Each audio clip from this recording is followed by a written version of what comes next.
And I'm back with another video. This one is about cheating to lose and lifting to win.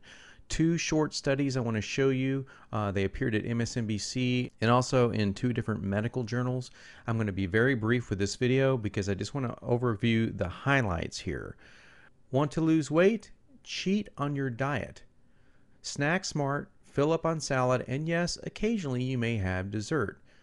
I've been saying this for a decade now, so it's treated like it's news and it's all this sort of rage. Well, folks, Every Other Day Diet is exactly this, and it's been the best book on the market. It's the first book on the market to cover this sort of stuff. I put a link in the sidebar or below so you can read more about it.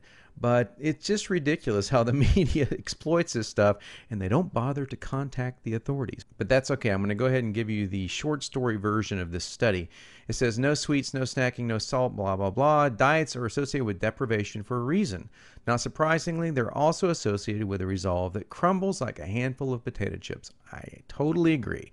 Diets don't work. So check this out. Here's the thing. According to the latest research on successful weight loss, we don't need to try harder to be faithful on our diets. We should learn to cheat better. Get that? Cheat better. Okay, I've been saying it for a decade. Every Other Day Diet. Hello. Yes, we know this. Well, I guess we know this. I guess some people don't know this, but they're going to know this. So what Allure has done, because this is published up here by Allure, is created their own cheater's diet, which is a very weak version of my own book, if I do say so myself, but that's okay. So cheating to win.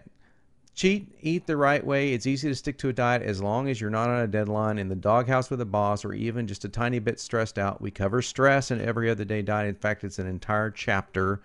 I can just keep going through this article, but the bottom line here is simple. If you want to lose weight, you have to learn how to cheat smart.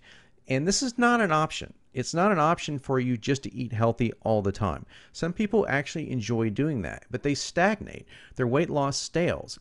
And the reason cheating works is because cheating tricks the metabolism.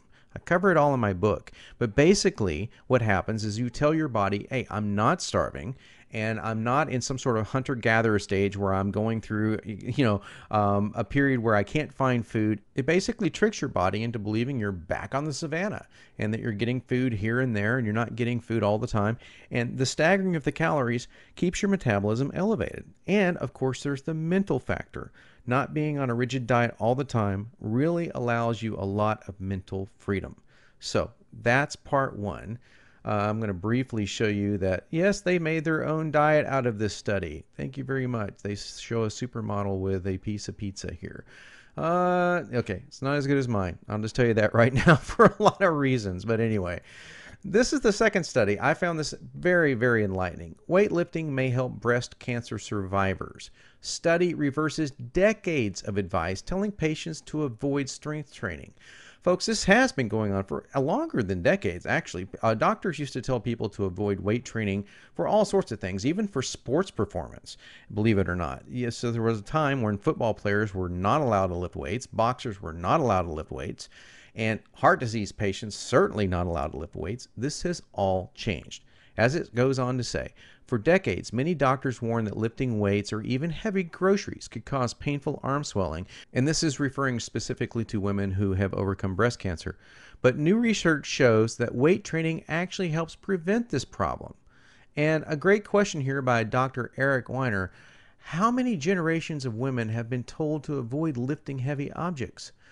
Women who were doing the lifting actually had fewer arm problems because they had better muscle tone. I want to say, duh, but again, I don't get paid $100 million to do these kind of research studies that are based in what I would consider common sense. They go on to say, well-meaning but wrong advice. 50 years ago, we told people who had a heart attack not to exercise anymore, and people with sore backs to heal with bed rest. It was well-meaning advice, but it's the polar opposite of the truth. How true that is. Folks, here's the bottom line. If you want to stay young, lift weights. If you want to get better muscle tone, lift weights. And if you want to succeed on your diet, learn how to cheat properly. Here's what I've done for you. I've got two books. One of them is called 7-Minute Muscle. It's the best way for anyone at any age to lift weights, to improve faster, and to not waste your time in the gym. The second book, Every Other Day Diet, is all about cheating and how to do it properly. What I've done is put both of them together on a page that you will see either below this video or in the sidebar if you're watching this on YouTube. Go check it out because I've discounted the books so that you can get them both at a very, very low price today. But you can only get it through this video.